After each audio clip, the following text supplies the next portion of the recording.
Welcome back नाजरीन, आप देख रहे हैं मुस्कुराती सुबह और मैं हूं आपकी मेज़बान नूरिश खान। ब्रेक पे जाने से पहले जो है हमें कुछ इन्फ्लुएंशियल पर्सनालिटी से ज्वाइन किया था, लेकिन ब्रेक से वापसी पे हमारा दूसरा सेगमेंट जो है वो स्टार्ट हो गया है और इसमें हमें मज़ीद इन्फ्लुएंशियल और मज़ीद जो है एम्पावर्ड पर्सनालिटीज़ ने डिफरेंट शोबे से ताल्लुक़ रखने वाली पर्सनालिटीज़ हमारे पास हैं। काफ़ी इंटरैक्टिव डिस्कशन हो पाएगी। हमारे पास मौजूद हैं डॉक्टर तारिक नदीम साहब, जो कि जनरल फिजिशियन हैं और जुनैद क्लिनिक के ओनर हैं और काफ़ी इन्होंने हेल्थ के सेक्टर में काफ़ी ज़्यादा जो है अपनी कॉन्ट्रीब्यूशंस दिए हैं। कैसे हैं सर? अस्सलाम वालेकुम। माशाल्लाह से बहुत अच्छे काम आप लोग कर रहे हैं। Thank you so much for gracing. और हमारे पास मौजूद है स्पोर्ट्स की दुनिया का एक मायानाज नाम। अगर मैंने स्पोर्ट्स की दुनिया में एक वॉकिंग इंसाइक्लोपीडिया कहूँ तो ये किसी बिल्कुल भी जो है ना, ये हमें बिल्कुल सच बात होगी। एक ऐसी पर्सनालिटी जो बिल्कुल डाउन टू अर्थ हैं, बिल्कुल हम्बल हैं और नए टैलेंट को आगे आने का मौका देते हैं और जो है वो नए टैलेंट को एम्पावर करते हैं और जिन्होंने स्पोर्ट्स की दुनिया में जो है अपना एक काफ़ी अच्छा जो है वो पोर्टफोलियो उनका है और दूसरा उन्होंने काफ़ी एक जो है ज़बरदस्त काम स्पोर्ट्स की दुनिया में किया है। हमारे पास यहाँ मौजूद है सीनियर स्पोर्ट्स जर्नलिस्ट शहजादा मोइन साहब। कैसे हैं सर? बड़ा ज़बरदस्त प्रोग्राम आप कर रही हैं और सबसे पहले तो मैं अपने दोस्त जीशान के हवाले से बात करना चाहूँगा। अल्लाह ताला उसको सेहतियाबी नसीब फरमाए मीन। और जिस तरह आप कर रही हैं, मैंने आपके भी प्रोग्राम देखे हैं, बड़ा ज़बरदस्त आप प्रोग्राम कर रही हैं।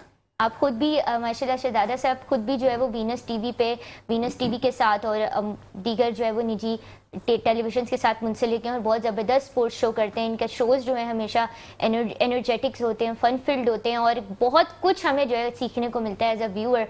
और इनकी जो माशाल्लाह से हर स्पोर्ट्स के ऊपर नॉलेज है वो काबिल जो है वो कमेंडेबल नॉलेज है। Thank you so much sir, आपने अपना हमें कीमती टाइम इस शो के लिए दिया। Thank you.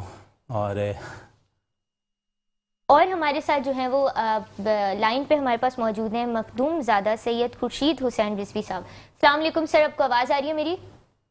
जी जी, वालेकुम सलाम। वालेकुम सलाम। कैसे मिजाज है सर आपके? जी अल्लाह का शुक्र है, मैं ठीक हूँ। आप सुनाइए, खैरियत से हैं? जी अल्हम्दुलिल्लाह सर। सबसे पहले ये बताएं मौसम कैसा है कराची का? यहाँ मैं कनाडा में हूँ। अच्छा। टोरंटो में जी रात के 2 बजे हैं। मौसम यहाँ तो हल्का सा सर्दी है जरा। मैंने वैसे सुना था कनाडा में भी जो है टेम्परेचर काफी राइज हो रहा है। जी हाँ, मगर अब इस वक्त अभी तक बेहतर है। पाकिस्तान से बेहतर है मौसम। यहाँ हल्के से स्वेटर पहन के निकलना पड़ता है कभी कभी। वैसे गर्मी है मगर पाकिस्तान जैसी नहीं है। वैसे ये आप इस मामले में काफी लकी हैं क्योंकि हम लोग प्रे करते हैं कि ऐसा वैसा मौसम जो है हमारे पाकिस्तान में भी हो। जी, मगर यहाँ बर्फ भी बहुत पड़ती है। 6 महीने बर्फ पड़ती है, 6 महीने गर्मी होती है। अच्छा सर, मैं चाहूंगी कि थोड़ा सा आप जो है अपने उर्स से मुबारक जो भी हुआ उसके हवाले से थोड़ी सी तफसील हमारी ऑडियंस को बयान करें। जी जी बिल्कुल, मैं करूँगा। बहुत शुक्रिया पहले आपका कि आपने मुझे मदऊ किया। पाकिस्तान इस लाइन पे मदऊ किया। पाकिस्तान बनने के बाद पहला उर्स मेरे वालिद मखदूम ज़ादा सूफी से जमील हुसैन ने उर्स की इब्तिदा की। यानी पाकिस्तान बनने के बाद पहला उर्स हमारे यहाँ घर से शुरू हुआ और हमारे जो जद थे उनका नाम था हजरत मखदूम सैयद शाहबन बजीर रहमतुल्लाह अलैह। और उस जमाने में जो कव्वाल थे वो अजीम प्रेम रागी, अब्दुर्रहमान कांचवाला, कल्लन खां ये हुआ करते थे। उसके बाद से बाकायदा बतदरीज ये उर्स होते रहे जो आज तक हो रहे हैं। इस दफ़ा मैं कनाडा में हूँ, लिहाजा मैं अपनी जगह, मेरे भतीजे सैयद आले रज़ा हैं, उन्हें मैंने कायम मकाम निगरां आले मुंतखब किया है। क्योंकि मस्जिद खाली नहीं होती है, दूसरे हमारे ट्रस्ट के लोग भी उनके साथ शामिल रहे, उन्होंने बड़ी दिलचस्पी से हिस्सा लिया। मैं एक बात अर्ज कर दूं कि जिनका उर्स होता है वो खुद ही कराते हैं। ये तो हमारी मेहनत होती है, सब साथ में मिलके शामिल हो जाते हैं, मगर उर्स जिनका होता है वो खुद ही कराते हैं। मैं ये बताऊं, हजरत मखदूम सैयद शाहबन बदर चिश्ती का नाम अब्दुल्ला है, कुनियत अबुल फतेह और लक़ब बदर चिश्ती था। आप वली कामिल बुजुर्ग थे। आपकी वफात 100 साल की उम्र में हुई। हजरत मखदूम बदर चिश्ती, मखदूम बहुत कम लोग लिखते हैं अपने आप को, चूँकि इसकी वजह यह है कि मखदूम वो लिखते हैं जिनके औलाद, जिनके माँ बाप शुरू से पीर हों, पीरों का ख़ानदान हो। तो हमारे यहाँ मखदूम उसे ही लिखते हैं। तो मैं, चूंकि मेरे वालिद सज्जादा थे तो वो लिखते थे मखदूम, उसके बाद मैं सज्जादा हुआ, मेरे भाई सज्जादे हुए तो हम लोग लिखते हैं, बाकी सब अपने आप को पीर लिखते हैं। और हमारे यहाँ अमरोहा में जो मज़ार शरीफ है वो पीरजादगान के नाम से है। हमारे ख़ानदान के ज़्यादातर लोग इंडिया में हैं और सज्जादा जो है एक इंडिया में है और मैं यहाँ पाकिस्तान का सज्जादा हूँ। उसी निस्बत से मेरे वालिद भी थे, वहीं से उनका ताल्लुक़ था इंडिया से, इसलिए वो भी अपने आप को मखदूम लिखते थे। मैंने मखदूम की वज़ाहत कर दी और आपका सब सिलसिला बता दिया। दूसरे ये है कि मैं बताते चलूँ कि इसी अल्लाह ताला से दुआ है कि मेरी ये ग़ुलामी कबूल फरमाए। आपका सिलसिला नब 16 वास्तों से इमाम अली रज़ा से मिलता है। आप हुसैनी सादात हैं। आपका बैत का सिलसिला हज़रत ख्वाजा मुइनुद्दीन चिश्ती रहमतुल्लाह से मुस्तक़बिल है और बाबा फरीद शकरगंज के बीच की कड़ी है। आप हर माह इस्लामी 5 तारीख को हज़रत बाबा फरीदुद्दीन गंज शकर का नज़र पेश करते थे और नज़र में शकर तकसीम करते थे। आपको बाबा साहब से सच्ची लगन थी। आपका वसाल भी 5 ज़िकात को हुआ और पाकिस्तान में और इंडिया में 5 ज़िकाती को नज़र पेश की जाती है और उर्स 15 ज़िलहज को सेलम पर आपका उर्स होता है। तो मैं समझता हूँ कि ये उर्स हकीकत है। इस दफ़ा मैं मौजूद नहीं था तो मेरे पीछे हुआ, मगर माशाल्लाह तमाम मशाइखीन और सूफिया कराम ने सबों ने उसमें शिरकत की। जी जी जी मगर सर। मेरी जी तो मेरे मैं इस वक्त कनाडा से हूँ और आपका बहुत बहुत शुक्रिया। वैसे जी तो जी, बहुत शुक्रिया सर आपका, आपने जो है थोड़ा उसके बारे में बताया और हमें कनाडा से आपने अपना कीमती टाइम दिया और हमें ज्वाइन किया। बहुत बहुत शुक्रिया आपके सर वक्त देने का। अब हम अपने जो है वो गेस्ट की तरफ आएंगे। शहजादा साहब, मैं सबसे पहले आपसे आगाज़ करना चाहूँगी। माशाल्लाह आपने इतना कुछ कंट्रीब्यूट किया है स्पोर्ट्स की फील्ड में और कोई भी मतलब you are like the go to person के क्रिकेट के हवाले से, फुटबॉल के हवाले से, हॉकी के हवाले से, कोई भी गेम हो, स्टार्ट्स पूछने हो या किसी भी हवाले से, you are like the go to person. Pakistan cricket board से भी माशाल्लाह आप काफ़ी अरसे से, तवील मुद्दत से जो है वो मुंसलिक हैं। तो लोगों ने आपको स्पोर्ट्स के शो में तो देखा है और काफ़ी देखा भी आपके एनालिसिस, लेकिन मैं चाहूँगी कि आज आप अपनी जर्नी के बारे में बताएं कि आपने कैसे इस फील्ड में आगाज़ किया। देखिए, ये जर्नी जो होती है ना, अगर कहा जाए कि शुरुआत तो आप अपने घर से सीख रहे होते हो और अपने घर से जब चीज़ों को लेके चल रहे होते हैं, आपके बड़े भाई अगर खेल रहे होते हैं तो उनको देख के शौक़ पैदा होता है। फिर जब पढ़ाई के साथ साथ स्पोर्ट्स में लगाव हो, तो अमूमन स्पोर्ट्स से ज़्यादा दीगर शोबे में लोगों को जो है ना लगाव होता है, लेकिन जो स्पोर्ट्स के साथ मुंसलिक हो जाता है ना, फिर उसे किसी चीज़ की मैं समझता हूँ कि ख्वाहिश नहीं होती है, वो सिर्फ स्पोर्ट्स में घुसना चाहता है। फिर मैंने कराची से अंडर 19 खेली। फिर आहिस्ता आहिस्ता इस सिलसिले को आगे लेके चलता रहा। फिर कुछ दोस्तों में इस फील्ड में आने का शौक़ हुआ, फिर पढ़ाई की, फिर इस तरफ आया और फिर मुझे कुछ अच्छे लोगों का साथ मैसर आया। आज मैं उनका नाम ज़रूर लेना चाहूँगा, काफ़ी सीनियर हैं, आपने देखा भी होगा, माजी में बड़ी अच्छी कमेंट्री भी करते रहे हैं, हसन जलील साहब, उनसे नुमाई हासिल की। फिर वो काफ़ी सपोर्ट भी करते रहे और दीगर और भी बहुत से लोग हैं। और ख़ास अगर करंटली मैं बात करूं जिन्होंने मुझे आगे लाने में बड़ा अहम रोल अदा किया, तो उनमें जाफ़र हुसैन साहब थे, उनका रोल बड़ा इम्पोर्टेंट रहा है।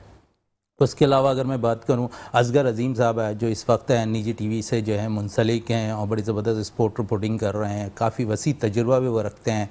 तो उन लोगों ने ना मुझे बड़ा सपोर्ट किया। शुरू में जब आप आते हैं ना फील्ड में तो बहुत सी दुश्वारियों का सामना करना पड़ता है, लेकिन फिर आहिस्ता आहिस्ता आहिस्ता सारी चीज़ों को आपको मैनेज करना पड़ता है। फिर आपके साथ अगर सीनियर आपके साथ कोऑपरेट कर रहे हैं, आपको बहुत कुछ सिखा रहे हैं, तो फिर आपके लिए मंजिल आसान होती चली जाती है। और मंजिल में सबसे इम्पॉर्टेंट चीज़ होती है कि आपके साथ जो लोग आपको सिखा रहे हैं ना, वो कितने सिंसियर हैं आपके साथ। तो उन्होंने कभी ये नहीं सोचा कि ये जूनियर है, इनको नहीं सिखाना चाहिए, उन्होंने वो सब कुछ सिखाया। आज अल्लाह ताला मुझे जो मुकाम दिया है, समझ सकता हूँ कि मैं शायद उन लोगों की मरूने मिन्नत हूँ। बिल्कुल। और माशाल्लाह से अगर आप खुद भी इसी तरह की पर्सनालिटी हैं कि आपसे जो है मुझ जैसे और काफ़ी लोग यंगस्टर्स भी काफ़ी सीखते हैं और माशाल्लाह आप खुद वो वसीला बनते हैं माशाल्लाह से। So I will come back to you, आपसे मज़ीद इस पर डिस्कशन हम आगे बढ़ाएंगे।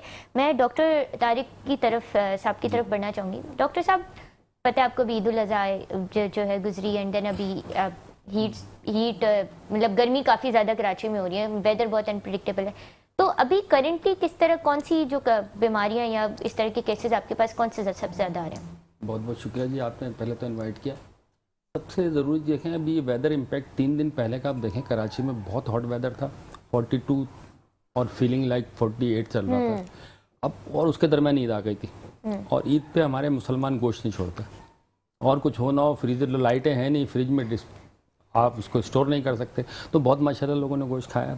अब गोश्त खाने के बाद सबसे पहले ये चीज़ होती है कि गैस्ट्रो के केसेस बहुत ज़्यादा हैं। अब उसमें कुछ बच्चे भी नुमायाँ होते हैं, बड़े भी।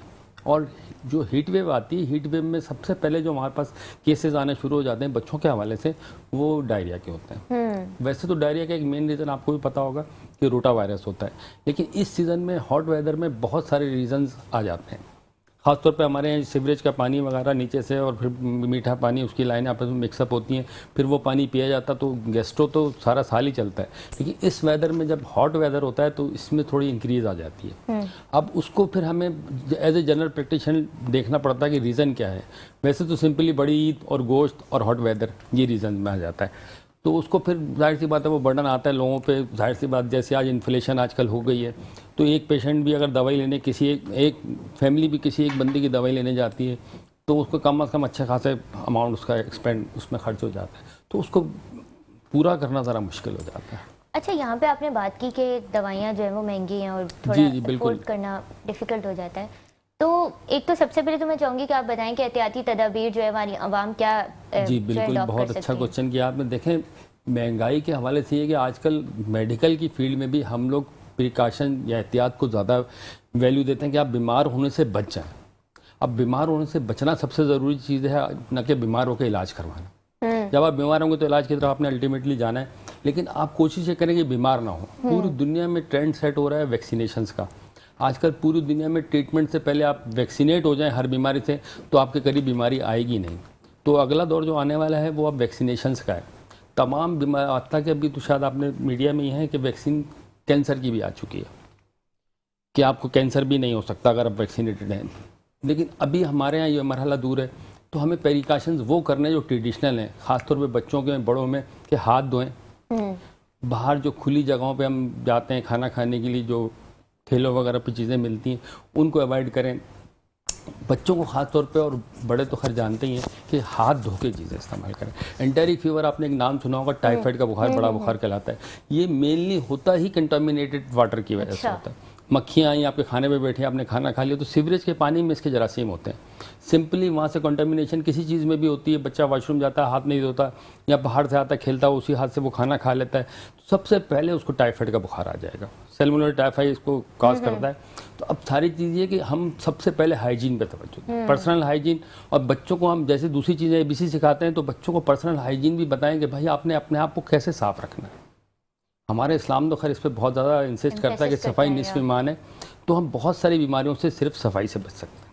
बहुत अच्छा इन्होंने यहाँ पे पॉइंट रेस किया, और गुफ्तगू को यहीं से इंशाल्लाह कंटिन्यू करेंगे। यहाँ वक्त हुआ एक ब्रेक का, कहीं जाइएगा मत, देखते रहिए मुस्कुराती सुबह। वेलकम बैक नाजरीन, आप देख रहे हैं मुस्कुराती सुबह, और मैं हूं आपकी मेज़बान नूरिश खान। मेरे साथ दो बहुत ही ज़बरदस्त गेस्ट मौजूद हैं। मेरे साथ डॉक्टर तारिक नदीम साहब मौजूद हैं, मेरे साथ शहजादा मुइन साहब मौजूद हैं, और दोनों ने अपनी फील्ड्स में जो है काफ़ी ज़्यादा अचीवमेंट किए हैं। स्पोर्ट्स से ताल्लुक़ है, एंड देन मेडिकल सेक्टर से ताल्लुक़ है। तो एक काफ़ी अच्छी इंटरेस्टिंग हमारी डिस्कशन जो है वो जारी थी ब्रेक से पहले भी। शहजादा साहब, मैं आपकी तरफ आना चाहूँगी।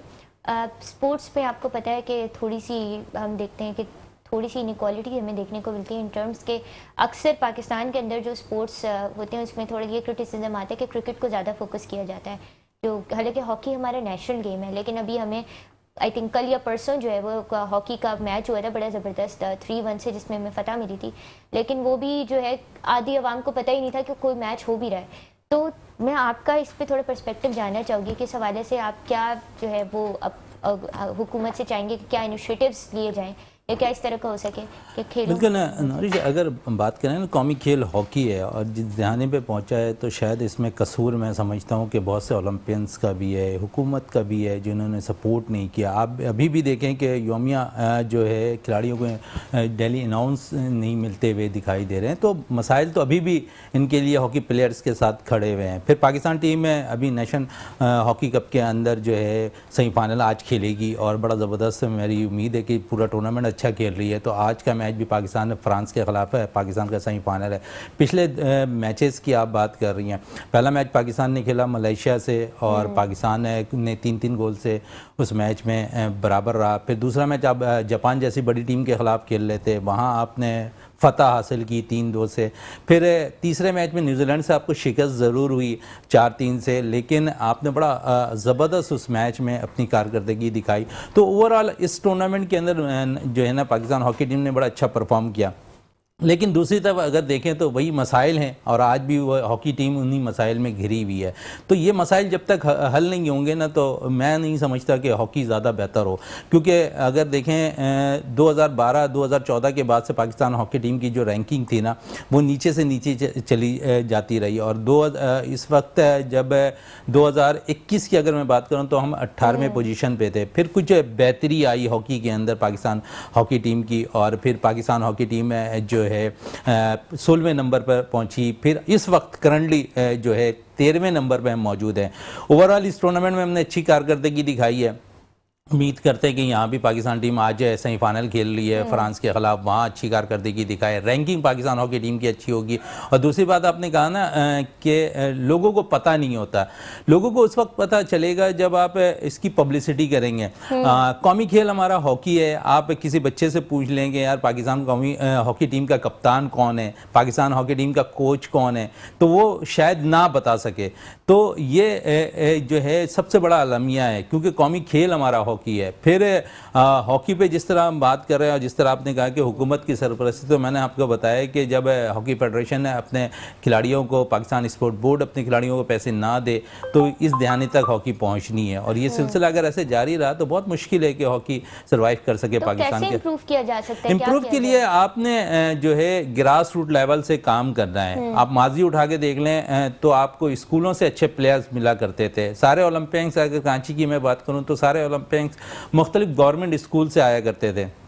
फिर हबीब पब्लिक स्कूल बड़ा मशहूर था जहाँ से हॉकी ओलंपियंस निकला करते थे। तो वो सब चीज़ें अब ख़त्म हो गई। आप देख लें कि कौमी जो अगर स्कूलों के अंदर भी अगर कोई स्पोर्ट डे होता है तो आप बता दें किस स्कूल के अंदर हॉकी खेली जाती है, आपको कहीं नज़र नहीं आएगा। तमाम खेल हो रहे होंगे लेकिन हॉकी कहीं नज़र नहीं आएगा। चलेंगे तो स्कूलों की बात है, मुख्तलिफ टूर्नामेंट्स सिंध गवर्नमेंट कराती है, मुख्तलिफ टूर्नामेंट्स पाकिस्तान बोर्ड कराती है। आप उठा के देखिए कौमी खेल को, उसको भी नज़रअंदाज कर दिया जाता है। और फिर आपने एक बात की, लोगों को कैसे पता चला है, जब आपका जो है पब्लिसिटी के लिए आप जो है पाकिस्तान टेलीविज़न उसको नश्र नहीं करेगा किसी मैच को। आप देखें बड़ा मैच है पाकिस्तान का आज है, लेकिन कोई अब तक ऐसी जो है चीज़ें सामने नहीं आ रही हैं जिससे आप टेलीविज़न पे उस मैच को देख सके। तो लोगों को देखेंगे तो लोगों को पता चलेगा कि आज हमारी टीम जो है फ्रांस के खिलाफ सेमीफाइनल खेल ली है या दीगर टीमों के खिलाफ खेलती हुई दिखाई दे रही है। ये प्रॉब्लम है हमारे साथ। और क्योंकि पीटीसीएल इस वक्त उनके साथ टच पे है, तो यकीनन आज जो मैच है वो पाकिस्तान टेलीविज़न को ज़रूर दिखाना चाहिए ताकि लोगों को पता चले कि यार हम फ्रांस के खिलाफ सेमीफाइनल खेले हैं नेशनल हॉकी टूर्नामेंट का। आपने देखा कि थोड़ी सी अगर पीछे हम चले जाएं, अरशद नदीम की अगर हम बात कर लें तो मेरा ख्याल में 2-2:30 बजे उसने अपने जो ओलंपिक के अंदर अपना मैच खेलना था, तो उस वक्त आप देखें कि कौम कितनी जागी हुई थी, रात को 2-2:30 बजे उसके मैचेस को देख रही थी, फॉलो कर रही थी। लेकिन शायद अगर आप थोड़ी सी पब्लिसिटी यहाँ हॉकी को भी देंगे ना, तो लोग ऐसे ही रात भर जागकर जो है ना मैचेस को देखेंगे, एंजॉय करेंगे और दुआ करेंगे कि कौमी खेल बेहतर हो। बिल्कुल पब्लिसिटी की ज़रूरत है और ग्रास रूट्स लेवल पे इनिशिएटिव्स लेने की ज़रूरत है। बहुत अच्छा आपने यहाँ पे पॉइंट रेस किया है। डॉक्टर तारिक साहब, मैं आपकी तरफ जो है ना आना चाहूँगी। और हम लोग एक जो है कॉमन मिसकंसेप्शन है जो मैं चाह रही थी कि काफ़ी टाइम से एड्रेस हो जाए, वो ये कि हमारे मुल्क के अंदर अभी हमारे मुल्क में अभी बजट आया है। बजट में हमारे पास हर दफ़ा हम ये देखते हैं कि पब्लिक हेल्थ इनिशिएटिव्स लिए जाते हैं, लेकिन पब्लिक हेल्थ इनिशिएटिव्स में भी हमारे पास जो है वो मेडिकल इंश्योरेंस नहीं दी। क्योंकि अगर हम वेस्ट को देखें, जर्मनी को देखें, वहाँ पे हेल्थ सेक्टर फ्री है और यूएस को देखें, यूके को देखें, मतलब जितनी भी डेवलप्ड कंट्रीज़ हैं वहाँ पे आपके पास हेल्थ इंश्योरेंस होती है और इनिशिएटिव्स गवर्नमेंट की तरफ से दिए जाते हैं और टॉप नॉच जो है सर्विसेज दी जाती हैं। हमारे मुल्क में अनफॉर्चुनेटली हेल्थ के सेक्टर में ऐसा कुछ नहीं है। तो कितना इम्पैक्ट करता है ये जनरल पब्लिक और कितनी ज़रूरत है ये चीज़ें इनिशिएट देखिए जी, बहुत अच्छी बात आपने की। देखिए हमारे यहाँ पाकिस्तान में हेल्थ और एजुकेशन बोथ आर नेग्लेक्टेड, बहुत ज़्यादा नज़रअंदाज होते हैं। और इनके बजट का अमाउंट देख लीजिए, अब बजट का हिस्सा देख लीजिए कि उसमें कितने % वो एजुकेशन पर हेल्थ पे स्पेंड करते हैं, ना होने के बराबर है। तो दैट्स वाई हम लोग हेल्थ के मामले में तो बहुत पीछे हैं। हेल्थ बेसिक WHO के रूल्स के तहत एक बेसिक जो रिक्वायरमेंट होती है किसी भी बंदे की, आपको कम से कम सरकारी हॉस्पिटल्स में बेसिक मेडिसिन देनी चाहिए। लेकिन अब जैसे इन्फ्लेशन चल रही है, जैसे महंगाई चल रही है, तो प्राइवेट इलाज कराना आम आदमी के लिए जिसकी 50-60 हज़ार या 80,000 तनख्वाह नामुमकिन हो चुका है। एक डॉक्टर का विजिट कोई भी पेशेंट करता है तो 1000 रुपीज़, तो एक जनरल प्रैक्टिशनर के पास पेशेंट आएगा बच्चे को बीमार लेके 1000 रुपीज़ या 1500 रुपीज़ उसको अलग करने पड़ते हैं। अगर उसकी डेली वेजेस 2000 है तो 1500 कैसे वो स्पेयर कर पाएगा। तो इस तरफ बहुत ज़्यादा तवज्जो देने की ज़रूरत है कि हेल्थ इंश्योरेंस हो, पेशेंट्स को विदाउट एनी कॉस्ट मेडिसिन मिले। हालांकि ना जिना और सिविल हमारे यहाँ बहुत अच्छा काम कर रहे हैं, लेकिन वो not with in the reach of every person. अब एक बंदा लांडी में रहता है, वो किराया खर्च करके 500 रुपये का जाएगा, 500 रुपये का आएगा, बेशक उसको दवाई फ्री मिलती है, आपके डोर स्टेप पे हमें वो चीज़ें देनी चाहिए। अब फ़र्ज़ करें लांडी से एक बंदा चलता है और वो आता है जिना अस्पताल अपने किसी भी छोटी मोटी बीमारी के इलाज के लिए, तो 1000 रुपये तो किराए के मद में खर्च कर देगा। जैसे इन्फ्लेशन चल रही है तो वो यूजलेस हो चुका है। आप कोशिश करें बेसिक जो हमारे हेल्थ यूनिट्स होते हैं उनको थोड़ा इम्प्रूव किया जाए और उसके अंदर जो हमारे आवाम है उसको वहाँ से फ्री मेडिसिन मिले। हमारे यहाँ बदकिस्मती से उसको बहुत ज़्यादा निगलेक्ट किया जाता है। अच्छा, यहाँ पे एक निगलेक्ट की आपने बात की और आपने WHO की यहाँ पे हेल्थ की जो एग्जांपल दी। WHO में जो WHO ने जो हेल्थ स्टेट की जो डेफिनेशन है वो यही है कि it is a state of mental and physical wellbeing. Physical wellbeing भी तो काफ़ी ज़्यादा काम होता है, लेकिन मेंटल वेलबींग की जो मैं बात करूँ, मेंटल हेल्थ की अगर मैं बात करूँ, तो हमारे मुल्क में स्पेशली जो ये साउथ एशिया का रीजन यहाँ पे बहुत ज़्यादा निगलेक्टेड है। और शायद लोग इस चीज़ की जो है वो इंटेंसिटी को या इस चीज़ की डेप्थ को नहीं समझ पाते कि मेंटल हेल्थ का फिजिकल हेल्थ पे कितना जो है वो इम्पैक्ट होता है। तो मैं चाहूँगी आप थोड़ा इस पे एम्फेसाइज करेंगे किस तरह के केसेस आप देखते हैं जो डेली होते हैं और कितना ज़रूरी है। बहुत इंपॉर्टेंट चीज़ है। आजकल आप कराची की मिसाल ले लीजिए, एक बंदा 2-2 नौकरियां करके अपना घर चलाता है, उसके बाद वो घर पे आता है तो उसके वहाँ पानी नहीं उसके पास होता है, उसके पास गैस नहीं होती, बिजली नहीं होती। देखें, वो मेंटल हेल्थ तो किसी नॉर्मल स्टेज में बंदा रह ही नहीं सकता। हमारे कराची की लेवल की बात कर रहे हैं, अदरवाइज तो ये बहुत बड़ा इशू है। लेकिन हम अपने यहाँ की बात करेंगे, पाकिस्तान में स्पेशली सबसे कॉस्मोपॉलिटन सिटी कराची जिसमें हम रहते हैं, वहाँ पे एक बंदा सारा दिन 2 नौकरियाँ करता है, 3 नौकरियाँ करता है, उसका गुजारा नहीं होता तो वो जाहिर सी बात है फिर घर पर आएगा सुकून के लिए। घर पर भी सुकून नहीं आएगा तो बाहर फुटपाथ पर जाके बैठेगा ताकि कुछ कूल वेदर मिल सके। तो ये सारा इम्पेक्ट आने के बाद आप कैसे एक्सपेक्ट कर सकते हैं कि बंदा नॉर्मल रहेगा। वो मेंटल हेल्थ तो टोटली बच्चों की भी ख़राब हो जाती है कि ना उसमें घर में आते तो वहाँ लाइट नहीं, माँ खाना नहीं पका सकती, होटल से खाना लेकर आते हैं, तो नॉर्मल लाइफ तो रही नहीं यहाँ पे टोटली। फिर आप पिछले दिनों आप देखते रहे गर्मी कितनी शदीद पड़ी है, उस गर्मी के ऊपर आपके पास लोड शेडिंग का अज़ाब, आप उसको कहाँ से भुगतेंगे। 12-12 घंटे 18-18 घंटे लाइट नहीं है, तो नॉर्मल मेंटल हेल्थ तो हमारे यहाँ हो ही नहीं सकती। आप सोचे भी नहीं। ये डिफेंस के लिफ्टन और गुलशन के इलाकों को आप छोड़ दीजिए, अदरवाइज टोटल पॉपुलेशन में मेंटल इलनेस नंबर 1 इलनेस है। बिकॉज ऑफ हमारी जो परेशानियाँ है, हमारी जो वरीज हमें वही इम्पेक्ट करती है ना हमारी लाइफ को। अब बंदा जॉब से थका हारा आएगा, घर के अंदर बैठेगा तो वहाँ उसको लाइट नहीं मिलेगी, फिर बेगम बोलिए खाना नहीं है, खाना लेकर और बच्चे भूखे बैठे हुए, तो खाना लेने के लिए भागेगा। तो कितने सारे सोशल इकोनॉमिक इश्यूज आते हैं, तो मेंटल हेल्थ नॉर्मल हमारे यहाँ रह ही नहीं सकती। यहाँ पे ये तो इश्यूज आते हैं, लेकिन उसके साथ साथ कल्चरल हम देखते हैं काफ़ी ट्रेडिशनल इफेक्ट काफ़ी अलग होता सेपरेट इशू है। क्योंकि मतलब डिप्रेशन एक प्रॉपर बीमारी है जो कि आपकी वाकई जो है वो इंसान को अंदर से खोखला करके ख़त्म कर देती है, और उससे हम देखते हैं कार्डियोवैस्कुलर डिजीजेस और इस तरह की बीमारियां भी होती हैं। लेकिन हमारे उसमें ना इस तरह के लेबल्स लगा दिए जाते हैं जिससे वैसे ही बंदा जो है ना वो ओपन अप करने से डरता है। हाँ जी, देखिए ये मेंटल हेल्थ की जो आपने बात की, जो डिप्रेशन की आपने बात की, ये हमारे यहाँ बाकायदा एक बड़ी डिजीज़ मानी जाती है पाकिस्तान के हवाले से।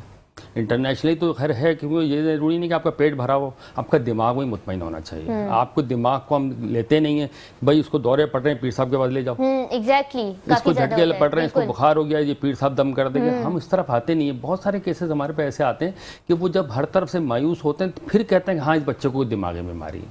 वो उसको रिकग्नाइज ही नहीं करते कि ये भी कोई डिजीज़ है। डिप्रेशन मेजर डिजीज है हमारे यहाँ पाकिस्तान में। अगर इसके 5 हमारे यहाँ 5 पैरामीटर्स होते हैं, अगर उसको देखेंगे तो totally each and every person उसके ऊपर आता है।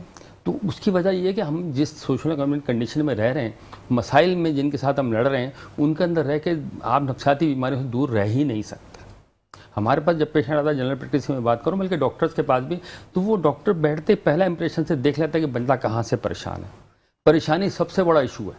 अब परेशानी को आप इंटरप्रेट कर लें डिप्रेशन के साथ, ठीक है, परेशानियाँ बढ़ती चली जाती, डिप्रेशन भी बढ़ता चला जाता है। आपका दिमाग कहीं से सुकून मिलेगा तो आप अच्छी बातें सोचेंगे ना। जब आपके पास एक के बाद एक परेशानी आ रही है तो शाम को या सुबह तीसरे चौथे दिन आपका माइंड जो ब्रश कर जाएगा, यार अब मैं तो, मेरे लिए बहुत हो गए। वो डॉक्टर को जाके अपनी कंप्लेंट्स बताता है, तो उसमें टोटली नफ्सियाती इश्यूज ही ज़्यादा आते हैं। और हमारे यहाँ बाकायदा मेडिकल में प्रॉपर इलाज किया जाए तो हम विदिन 6 मंथ्स डिप्रेशन को बेहतरीन तरीके से डील कर लेते हैं। बिल्कुल ऐसा ही है। और बट क्वालिफाइड डॉक्टर, आप इधर उधर जाएंगे तो फिर वो, लेकिन वही बात है ना कि गाइडेंस नहीं होती, पाथ नहीं होता। इस पे मैं डिस्कशन को आपसे आगे बढ़ाऊंगी। शहजाद साहब, मैं आपकी तरफ आना चाहूँगी। आप अभी हमने स्पोर्ट्स के हवाले से काफ़ी बात की, हॉकी के हवाले से बात की, क्रिकेट के हवाले से तो होती रहती है बात, लेकिन मैं चाहूँगी थोड़ा आप एक डिफरेंट पर्सपेक्टिव जो स्पोर्ट्स का, जर्नलिज्म का जो डोमेन है, थोड़ा सा उस पर बताएं, क्योंकि काफ़ी लोग ऐसे होते हैं जिनको जाना होता है इस फील्ड में आगे, स्पोर्ट्स जर्नलिस्ट बनना होता है, कमेंटेटर बनना होता है, या प्रेजेंटर बनना होता है, या काफ़ी हाई एस्पिरेशंस होती है, लेकिन उनको रास्ता समझ नहीं आ रहा होता, पाथवे समझ नहीं आ रहा होता कि किस तरह वो इस फील्ड में दाखिल हो। थोड़ा सा इसके बारे में। बिल्कुल, देखें, जिस तरह अपने शुरुआत करनी है, सबसे पहले तो जो इन्होंने माइंड की बात की ना, आपका माइंड किस तरफ जा रहा है। आप स्पोर्ट्स की तरफ जाना चाहती हैं या दीगर शोबों की तरफ जाना चाहती हैं, तो वो माइंड आपने पहले सेट करना है। अगर आपका माइंड सेट हो जाता है ना कि मुझे स्पोर्ट्स की तरफ ही आगे बढ़ना है, तो फिर आपने उस चीज़ को बड़ा फॉलो करना होता है। आप जिस चीज़ को फॉलो करते हुए जाएंगे उसके लिए मंजिल आसान होती चली जाएगी। फिर जिस तरह आपने कमेंटेटर की बात की, ब्रॉडकास्ट की बात की और दीगर चीज़ों पे बात की, तो वहाँ आपकी मंजिल इसलिए आसान हो जाती है कि जब आप एक चीज़ को फॉलो कर रही हैं ना, तो आपकी चीज़ों पे नॉलेज होता जा रहा है। जब नॉलेज होती जाएगी आपको इन सब चीज़ों के लिए, तो मंजिल आसान हो जाएगी, आप कहीं फंसती हुई दिखाई नहीं दोगी।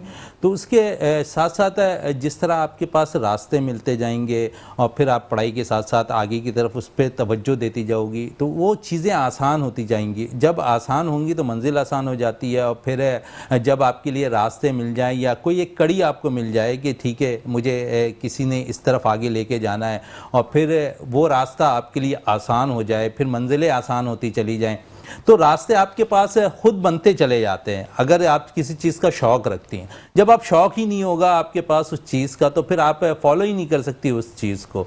तो जब शौक़ सबसे इम्पोर्टेंट चीज़ है, और इस चीज़ को मैं समझता हूँ कि आपने अगर शौक़ पैदा कर लिया ना इस चीज़ का, तो वो मंजिल आसान हो जाती है। बड़ी प्यारी बात आपने यहाँ पे की कि शौक़ पे ये सारी चीज़ें डिपेंड होती हैं। एक कॉमन मिसकंसेप्शन हमारी सोसाइटी में होता है कि या तो आप स्पोर्ट्स में जा सकते हो या पढ़ाई देख सकते हो। आपने खुद माशाल्लाह पढ़ाई के साथ साथ स्पोर्ट्स में भी अपना बड़ा ज़बरदस्त, हम देख रहे हैं, करियर बनाया है, and you are an inspiration for so many of us. तो पढ़ाई क्या मतलब हो सकती है मैनेज पढ़ाई के साथ? बिल्कुल, पहले पढ़ाई है। आप देखें, अब माजी में अगर उठा के देख लें ना, आपके पास अच्छे क्रिकेटर्स जितने आते थे वो पढ़ाई को काफ़ी तवज्जो, अब जितने आते हैं वो ज़्यादा आप उठा के, अभी करंटली अब देख लें टीमों की अगर मैं बात करूँ कुछ प्लेयर्स की, तो वो शायद इतना पढ़े हुए भी नहीं हैं, लेकिन क्योंकि अब पाकिस्तान क्रिकेट बोर्ड बड़ी तवज्जो दे रहा है इस तरफ, उनको क्लासेस करा रहा है, तो थोड़ा सा बेहतरी हुई है। आप देखें, अमूमन अभी पिछले दिनों मोहम्मद रिजवान के हवाले से बहुत सी बातें आ रही थी कि इंग्लिश पे उनको अबूर हासिल नहीं है, लेकिन मैं ये नहीं समझता कि अगर इंग्लिश पे अबूर उसे हासिल नहीं है तो वो मीडिया फेस करना नहीं जानता। बहुत से उस पर जो है ना आवाज़ें उठेंगे, इंग्लिश के जो सवालात के वो जवाबात नहीं दे सकते, लेकिन इसमें नो माइंड, हमारा कौमी ज़ुबान उर्दू है, हम उर्दू पे अगर बात करें, दीगर ज़ुबानों पे अगर देखें तो वहाँ वो बात कर रहे होते हैं। सिर्फ इसको आप जो है गलत निगाहों से ना देखें कि रिजवान को अगर बोलना नहीं आ रहा है इंग्लिश, तो कोई उसमें बुरी बात नहीं है, वो अपनी कौमी ज़ुबान उर्दू में तो बात कर रहे हैं ना। English is just a language. बिल्कुल, देखिए, लेकिन ये एक हिस्सा है, पार्ट है हमारा, इसे हमें नहीं भूलना चाहिए। लेकिन पाकिस्तान क्रिकेट बोर्ड अब जो काम कर रहा है, बड़ा अच्छा काम कर रहा है कि वो क्लासेस करवा रहे हैं क्रिकेटर्स को, तो ये एक बेनिफिट अब जा रहा है, थोड़ा आहिस्ता आहिस्ता इम्प्रूव होते जा रही है हर एक चीज़ ना। तो जिस तरह मोहसिन साहब भी काम कर रहे हैं और उनका जो विज़न है, जिस तरह पाकिस्तान क्रिकेट बोर्ड के साथ मुंसलिक हुए एज ए चेयरमैन काम कर रहे हैं, आपने देखा कि बहुत से काम ऐसे अब वो करके जा रहे हैं जो माजी में नहीं होते हुए नजर आए। तो अब बहुत बेहतर होती जा रही है अगर मैं कहूँ तो क्रिकेट पाकिस्तान के अंदर। और फिर बहुत से ऐसे क्रिकेटर्स के हवाले से भी बात कर लूँ जो नज़रअंदाज किए जाते थे, लेकिन इस वक्त जो मैनेजमेंट आई है, जो सेलेक्टर्स आए हैं, उन्होंने बड़ा फॉलो किया डोमेस्टिक क्रिकेट को, वहाँ से अच्छे क्रिकेटर्स निकाले हैं और फिर निकाले नहीं हैं बल्कि उन्हें मौका भी फराहम किया है। और जब मौका आपको मिल रहा है तो आपके सामने रिज़ल्ट आपके सामने नज़र आ रहा है कि आपके पास जब आप नौजवान खिलाड़ियों को मौका देंगे तो रिज़ल्ट आपके सामने। आपने जिस तरह अभी बांग्लादेश के ख़िलाफ़ सीरीज़ जीती और उम्मीद करते हैं अभी होम सीरीज़ के बांग्लादेश जा रहे हैं, वहाँ पर सीरीज़ पाकिस्तान जीते, फिर अमेरिका में वेस्ट इंडीज़ के ख़िलाफ़ आप खेलेंगे, फिर होम सीरीज़ खेलेंगे तो यहाँ पर श्रीलंका और जनूबी अफ्रीका के ख़िलाफ़। तो बहुत सी चीज़ें ऐसी हैं जो पाइपलाइन में हैं, लेकिन बात वही है कि आपने जिस तरह अभी जो गोल सेट किया ना वो बड़ा अच्छा है कि आपने अभी 47 खिलाड़ियों का कैंप लगा दिया, स्किल्स कैंप। वहाँ आप अच्छे नौजवान खिलाड़ियों को ग्रूम कर रहे हैं, कुछ सीनियर क्रिकेटर्स हैं। तो आप देखेंगे पाकिस्तान क्रिकेट बोर्ड बहुत से अच्छे काम कर रहा है। फिर क्लब क्रिकेट पे बहुत ज़्यादा बात होती थी कि क्लब क्रिकेट नहीं हो रही, अब आप कराची में उठा के देख लें हर जगह क्लब क्रिकेट हो रही है। 13 और फिर पाकिस्तान क्रिकेट बोर्ड अंडर 13, 16, 19 पे बड़ी तवज्जो दे रहा है, यहाँ से अच्छे प्रोग्राम्स निकाल रहा है, यहाँ पर अच्छे इवेंट्स दे रहा है खिलाड़ियों को, तो बिजी रखा हुआ है डोमेस्टिक क्रिकेटर्स को ना। तो अब डोमेस्टिक क्रिकेटर्स जो पीछे भागते थे कि ठीक है हमें मैचेस नहीं मिला, अब इतने मैचेस मिल रहे हैं कि वो अब भाग रहे हैं पीछे कि नहीं मुझे कुछ आराम दे दिया जाए। ऐसा ही है। अच्छा, एक तो कुछ सर्टेन प्लेयर्स हैं जिनका लोग काफ़ी शॉक्ड हैं कि एक ज़माना क्या बल्कि अभी 1-2 साल पहले की बात है, आसिफ अली की मैं यहाँ पे बात करना चाहूँगी, स्टार ऑफ द गेम, कितने मैचेस जिताए हैं। अफगानिस्तान का वो मैच किसको नहीं याद जो आसिफ अली के छक्कों ने जिताया था, वरना हम तो ने तो बिल्कुल उम्मीद छोड़ दी थी। तो उस आसिफ अली का मुस्तकबिल आप किधर देखते हैं? देखिए आसिफ की आप बात कर रही हैं ना तो मैं समझता हूँ, मैं 3-4 क्रिकेटर्स को बड़ा पसंद करता हूँ। इसमें एक बुम बुम लाला हैं, इमरान नज़ीर हैं, उसमें एक आसिफ अली भी शामिल हैं और अब हसन नवाज़ को बड़ा फॉलो करता हूँ मैं। तो ये वो क्रिकेटर्स हैं जिन्होंने अपना मुकाम बनाया है। आसिफ ने प्रूव किया, लेकिन शायद जिस तरह उस वक्त उसे मौका मिलना चाहिए था ना, वो मौका नहीं मिला। जिस वक्त वो बैटिंग करने आया कर, मेरी 2-3 दफ़ा आसिफ से बात भी हुई थी जब वो अपने कैरियर के उरूज पे थे, तो वो कहते थे कि मैं जिस नंबर पे बैटिंग करने जा रहा हूँ ना, मुझे 12-15 बॉल्स खेलने को मिलते हैं, तो मेरी कोशिश होती है कि पहले बॉल से मैं हिटिंग करूँ, और किसी हद तक वो कामयाब भी रहे अपने कैरियर के दौरान। लेकिन 19-20 होता रहा उनके कैरियर के साथ भी, इन आउट का सिलसिला उनके साथ भी होता रहा। और आपने जिस तरह अफगानिस्तान के ख़िलाफ़ मैच की बात कराई है, वो मैच शायद हम हार जाते, लेकिन आसिफ अली की बैटिंग और जाराना बैटिंग से वो मैच हम जीत गए। तो यहाँ आसिफ के कैरियर के हवाले से यही कहूँगा कि पाकिस्तान क्रिकेट बोर्ड है इन प्लेयर्स को नज़रअंदाज ना करे। कुछ क्रिकेट आसिफ की ये भी बाकी है, ऐसा नहीं कि बाकी नहीं है, कुछ बाकी है, लेकिन इस वक्त जगह बनाना बड़ा मुश्किल है। आप देखें जी इस वक्त अगर T20 टीम की अगर मैं बात करूँ ना, बहुत बैलेंस टीम पाकिस्तान की बनी हुई है, और मैं समझता हूँ कि इसमें तो 2-3 की जगह बनती हुई भी उनकी जगह सेट होते हुए नज़र नहीं आ रहे। जो पाकिस्तान के प्लेयर्स अभी आप देखेंगे, अगर बिल्कुल अभी आप देखें अगर सीनियर प्लेयर्स पर अगर किसी को शामिल करना चाहें, हम बाबर को शामिल करना चाहें, रिजवान को शामिल करना चाहें या उस्मान खान को शामिल करना है, तो जगह बनानी उनके लिए भी मुश्किल हो रही है। इस वक्त सूरत ऐसी हो गई है, तो बहुत मुश्किल है इस वक्त T20 में जो है ना जगह बनाना। लेकिन आयोब के आसिफ अली अच्छी कारकर्दगी दिखाते रहे, पाकिस्तान सुपर लीग में भी कुछ मौके मिले आसिफ को, लेकिन शायद बैड लक उनकी टीम उस तरह की कारकर्दगी नहीं दिखा सकी। लेकिन आसिफ अली एक बड़े क्रिकेटर हैं और हिम्मत नहीं आना चाहिए, मैं तो यही कहूँगा, क्योंकि कमबैक बड़ा होता है। साहबजादा फरहान की मिसाल आपके सामने है, 7 साल हो गए, 5 साल बाद उन्होंने दोबारा एंट्री दी अपनी, और जिस धूम के साथ दी, आप सब जानते हैं कि साहबजादा फरहान किस तरह की कारकर्दगी दिखा रहे हैं। तो आसिफ को भी अपनी कारकर्दगी को प्रूव करना होगा। हम उनके लिए बैठ के बात कर सकते हैं, लेकिन ग्राउंड में अगर उन्होंने कारकर्दगी दिखाई ना, तो इसमें मैं समझता हूँ ज़्यादा एडवांटेज हो जाएगा कि अब मीडिया भी उनके लिए आवाज़ें उठा रहा है। आप हसन नवाज़ पे हम आवाज़ें उठाते थे एज ए ओपनर खिलाया, आप नंबर 4 पोजीशन पे आपने खिलाया, आपको ऐसा लगता है कि आपकी बेंच इतनी मजबूत हो गई कि मिडिल ऑर्डर पर आपको जगह बनाना किसी दूसरे प्लेयर्स के लिए मुश्किल दिखाई दे रहा। तो आसिफ के लिए भी जगह बनाना थोड़ी सी मुश्किल नज़र आ रही है इस वक्त। सूरत ऐसी है, लेकिन वो अपनी कारकर्दगी को जारी रखें, और अगर वो जारी रखेंगे, परफॉर्मेंस देंगे, तो नो डाउट इस वक्त सेलेक्टर्स नज़रअंदाज नहीं कर रहे किसी को। जो डोमेस्टिक में अच्छा परफॉर्म कर रहे हैं वो टीम में ज़रूर शामिल हो रहा है। बिल्कुल ऐसा ही है। और डोमेस्टिक पे हमने देखा है काफ़ी काम हुआ है पाकिस्तान क्रिकेट के हवाले से, स्पेशली मोहसिन नकवी साहब बहुत ज़्यादा इस पे जो है ना काम कर रहे हैं। डॉक्टर साहब, एक काफ़ी ज़्यादा जो है ना एक निगलेक्टेड इशू है जिस पे मैं चाहूँगी आप थोड़ी सी you shed some light on it. Dental health को काफ़ी निगलेक्ट किया जाता है हमारे मुल्क में, और देखा जाता है कि जो हेल्थ का बजट भी आता है उसमें हमारे पास मेडिकल की तरफ तो काफ़ी ज़्यादा देरी, क्योंकि for good reasons cardiovascular diseases उरूज पे हैं। मैं चाहूँगी क्विकली अगर आप इस पर थोड़ा सा गो थ्रू कर दें कि डेंटल हेल्थ के ऊपर एम्फेसिस देना कितना ज़रूरी है। देखिए जी, डेंटल हेल्थ या ओरल हाइजीन बहुत इंपॉर्टेंट इशू है। उसकी वजह ये कि निगलेक्ट हुआ है। सही है। पिछले 5-10 साल आप देखें, इसको हाईलाइट इतना नहीं किया गया, अब जाके थोड़ी सी बात होती है। आपने भी ये बात की, बहुत अच्छी चीज़ है। देखें, ओरल हाइजीन बेसिक बीमारियों से रोकने का एक कॉन्सेप्ट है।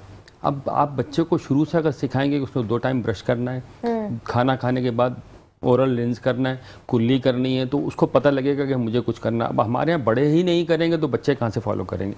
अब इसके 3 बेसिक रूल्स हैं कि आप खाना खाने के बाद सबसे पहले आप ओरल लेंस करें, ब्रशिंग बच्चों को बताएं, सॉफ्ट हेयर ब्रश हो उसको यूज़ करें सुबह और शाम 2 टाइम।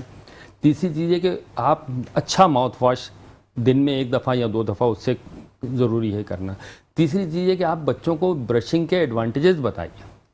ब्रश ना करना, अगर आपके ओरल मतलब मसूड़ों में कोई बीमारी आ गई, आपको पेनफुल गम्स हो गए, आप ब्रश करते हैं तकलीफ आप छोड़ देते हैं, उससे बेहतर आप फिंगर से करें। मतलब ये इंतहाई ज़रूरी चीज़ है कि बच्चों को ऐसा किया जाए कि फिर टंग को भी साफ़ करना इंतहाई ज़रूरी होता है। बाद ब्रश ऐसे आते हैं जिनके बैक साइड पे टंग साफ़ करने के कुछ इंस्ट्रूमेंट लगे होते हैं इस तरह के। तो ये आप लोग इस चीज़ को हाईलाइट करेंगे, मीडिया के थ्रू लोगों तक ये बात पहुँचेगी, बहुत अच्छा इम्पैक्ट पड़ेगा इस चीज़ का। देखें, ओरल हाइजीन बेसिक चीज़ है। ओरल हाइजीन बेसिक चीज़ है, और इससे फिर हमें जो है ओरल कैंसर जैसी बीमारियां बहुत सारी बीमारियों से बचत होती है। वो उससे जो है बिल्कुल आप एक अपनी ओरल हाइजीन को मेंटेन कर लें तो उसी से काफ़ी चीज़ें प्रिवेंट हो सकती हैं। तो काफ़ी एक इंसाइटफुल डिस्कशन रही। डॉक्टर साहब आपका बहुत बहुत शुक्रिया। शहजादा साहब आपका बहुत बहुत शुक्रिया। काफ़ी अच्छी जो है दोनों डोमेन से, दोनों पर्सपेक्टिव से हमें एक अच्छा जो मिला। और इसी के साथ जो है वो आज के प्रोग्राम इख्तिताम करने से पहले मैं ये चाहूँगी कि आप लोग सब ज़ीशान भाई के लिए जो है वो दुआ करें, क्योंकि उनको आप सबकी दुआओं की ज़रूरत है। और अगर डोनेट कर सकते हैं तो करें, क्योंकि आपको नहीं पता होता कि आपका एक काइंडनेस का एक्ट जो है वो आप लोगों को 2 फोल्ड्स 3 फोल्ड्स करके जो है वो वापस इन वेज के जो आप इमेजिन भी नहीं कर सकते। तो दुआएं जो हैं ज़ीशान भाई के साथ है, और अल्लाह ताला उन्हें सेहत और तंदुरुस्ती जल्द अता फरमाए, आमीन। इसी के साथ अपनी मेज़बान नूरिश खान को इजाज़त दें। आपसे मुलाकात होगी इंशाल्लाह पीर को इसी टाइम इसी चैनल पे। तब तक के लिए अल्लाह हाफ़िज़।